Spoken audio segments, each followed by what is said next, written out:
প্রতারণা কারা করছে আর কারা আসলে, কারণ যেহেতু আর্টিস্ট বাংলাদেশে আসছে ল্যান্ড করছে, এর মানে তো আর্টিস্টকে আসলে বুক করা হয়েছিল, মানে ফুল পেমেন্ট দিয়ে বুক করে আনা হয়েছে, ফ্লাইট টেট যেহেতু করা হয়েছে তো টাকা খরচ করেই আনা হয়েছে। এখন যেটা আমার মনে হয় পারমিশন জটিলতা একটা, যেটা আমার কাছে মনে হয় এখন দেশের যে অবস্থা, এই অবস্থার কারণে হয়তো পারমিশন পাচ্ছে না, যেটা খুবই স্বাভাবিক। এই কারণে হয়তো কনসার্টগুলো হচ্ছে না, কিন্তু আসলে এটা যারা অডিয়েন্স, এটা ওনাদের জন্য ফেয়ার না জিনিসটা, যেহেতু ওরা কষ্ট করে টিকিট কাটতেছে। আর দিন শেষে, কারণ অনেকেরই অনেক প্ল্যান থাকে, স্পেশালি যখন আমরা ডিসেম্বর থেকে অনেকে দেশের বাইরের প্ল্যান থাকে, অনেকে বাইরের থেকে দেশে আসে কনসার্ট দেখবে, এরকম একটা প্ল্যান থাকে। তো দেখা যায় যখন লাস্ট মোমেন্টে এসে কনসার্ট এটা ক্যান্সেল হয়ে যায়, তাহলে এটা আসলে অডিয়েন্সের জন্য, আমি যদি অডিয়েন্স হইতাম পার্সোনালি আমারও অনেক রাগ লাগতো অবশ্যই। সো রাগটা আমি বুঝি মানুষের। আর ক্যান্সেল হওয়াটা আসলে আনফর্চুনেট, আর আমাদের বিজনেসের জন্য, আসলে ফিউচার বিজনেসের জন্য অনেক খারাপ। ইভেন তো আমাদের ট্র্যাক রেকর্ড ভালো ছিল, বাট স্টিল এখন আমাদের জন্য জিনিসটা খারাপ হয়ে গেল। এই প্রসঙ্গটা তো আসবে, কিন্তু আমার যে প্রশ্নটা, যেহেতু আপনারা আগে অ্যারেঞ্জ করেছেন, অভিজ্ঞতা আছে, ভেন্যু জটিলতায় কনসার্ট বাতিল, শেষ মুহূর্তে শেষ দিন এসে কি আসলে ভেন্যু জটিলতা হয়? এটা আসলে আমাদের কখনো হয়নি, কারণ আমাদের একটা প্রসেস থাকে। ভেন্যু তো আমরা একদম 2 মাস আগে বুক করে ফেলি, কারণ আমাদের একটা ইন্টারন্যাশনাল আর্টিস্ট আনতে যখন আমাদের কালচারাল মিনিস্ট্রিতে অ্যাপ্লিকেশন ড্রপ করতে হয়, আমাদের কিন্তু ভেন্যু বুক করে এরপর ড্রপ করতে হয়। আমি এর আগে কিন্তু কালচারাল মিনিস্ট্রিতে অ্যাপ্লিকেশন ড্রপ করতে পারবো না। আমার বুক করে পেপার সব সহ এরপর আমি একটা পারমিশনের জন্য অ্যাপ্লাই করি, যেটা আর্টিস্ট আসার 1.5 মাস 2 মাস আগে আমরা করে ফেলি কাজটা।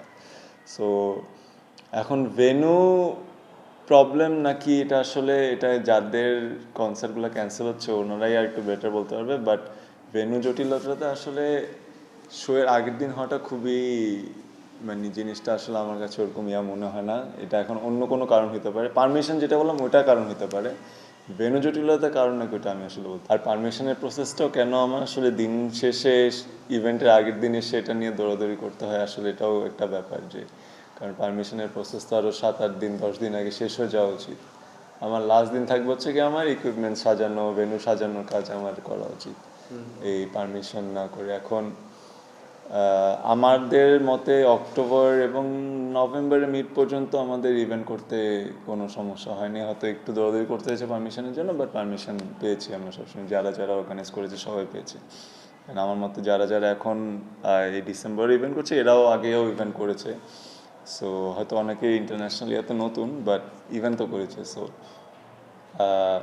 আমার মনে হয় পুরা ব্যাপারটাই আসলে এখন দেশের যে অবস্থা ওইটার উপরে পুরোটা ডিপেন্ড করে। আমার মনে হয় না এটাতে ভেন্যু কোনো একটা রোল প্লে করছে। এরকম অফিসিয়াল কোনো স্টেটমেন্ট কেউই আমরা পাইনি যে ইলেকশনের কারণে আপনারা শো করতে পারবেন না, এরকম কিছু একটা, এরকম আমাদের এন্ডেও কোনো মেসেজ এখন আমরা পাইনি অফিসিয়ালি।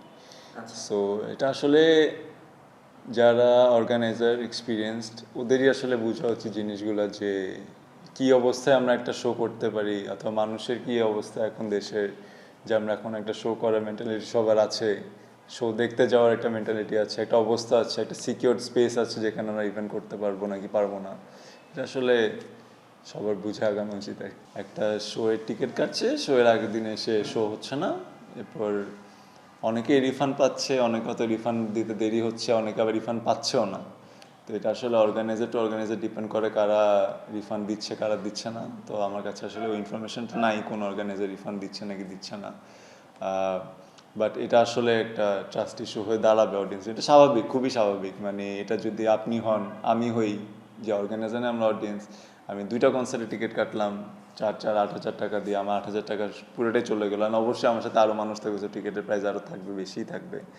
সো মানে এটা আসলে পুরো বিজনেসের জন্য খুবই আনফর্চুনেট। অ্যান্ড এটার জন্য আসলে আমাদের মনে হয় কিছু পদক্ষেপ সামনে থেকে নেওয়া উচিত, সবার মিলে, সব যারা অর্গানাইজার আছে সবার মিলে একটা কিছু স্টেপ রেডি করে দেওয়া উচিত, যে এরপর থেকে আমাদের এইগুলো ফলো করা উচিত, যাতে এইসব ইনসিডেন্ট আর না হয় আর কি। শুধু অডিয়েন্সের দিক থেকে না, যেহেতু শিল্পীরাও আসছে, দেশের বাইরে থেকে আসছে, থাকছে, কনসার্ট না করে চলে যাচ্ছে, এটার কি একটা নেগেটিভ এফেক্ট বহির্বিশ্ব পড়ছে না? যে ভবিষ্যতে যদি আপনারা কনসার্ট আয়োজন করতে চান, সেক্ষেত্রে তো মনে হয় বাধার সম্মুখীন হবে।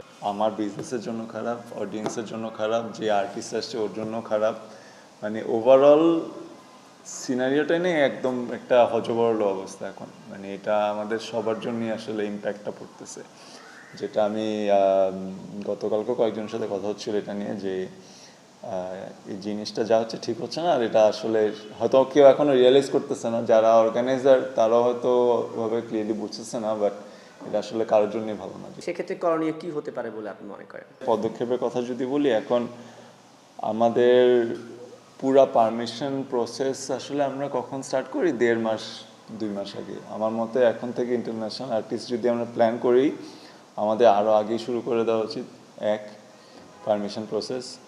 2 হচ্ছে গিয়ে পুরা পারমিশন প্রসেস আর একটা সার্টেন পয়েন্ট পর্যন্ত পারমিশন, যেটা আমরা বুঝে যাবো যে হ্যাঁ এটা হয়ে গেছে, এরপর গিয়ে আমাদের মনে হয় টিকিট সেলিং স্টার্ট করা উচিত।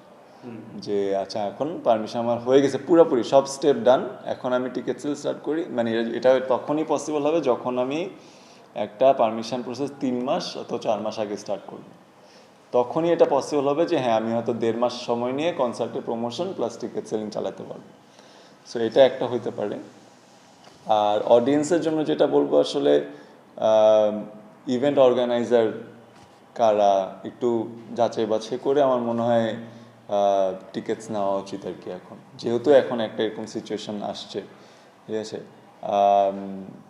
লাস্টে অনেক শোই ক্যান্সেল হয়েছে, এখন সামনে কি হবে ওটাও আমরা জানি না আসলে। আর এটা খুবই আনফর্চুনেট, হয়তো এটা আমার সাথে হইতে পারতো। ধরেন আমার যদি সামনে এই ডিসেম্বরে যদি কোনো ইভেন্ট থাকতো, আমি হয়তো পারমিশন পাইতাম না, ঠিক আছে।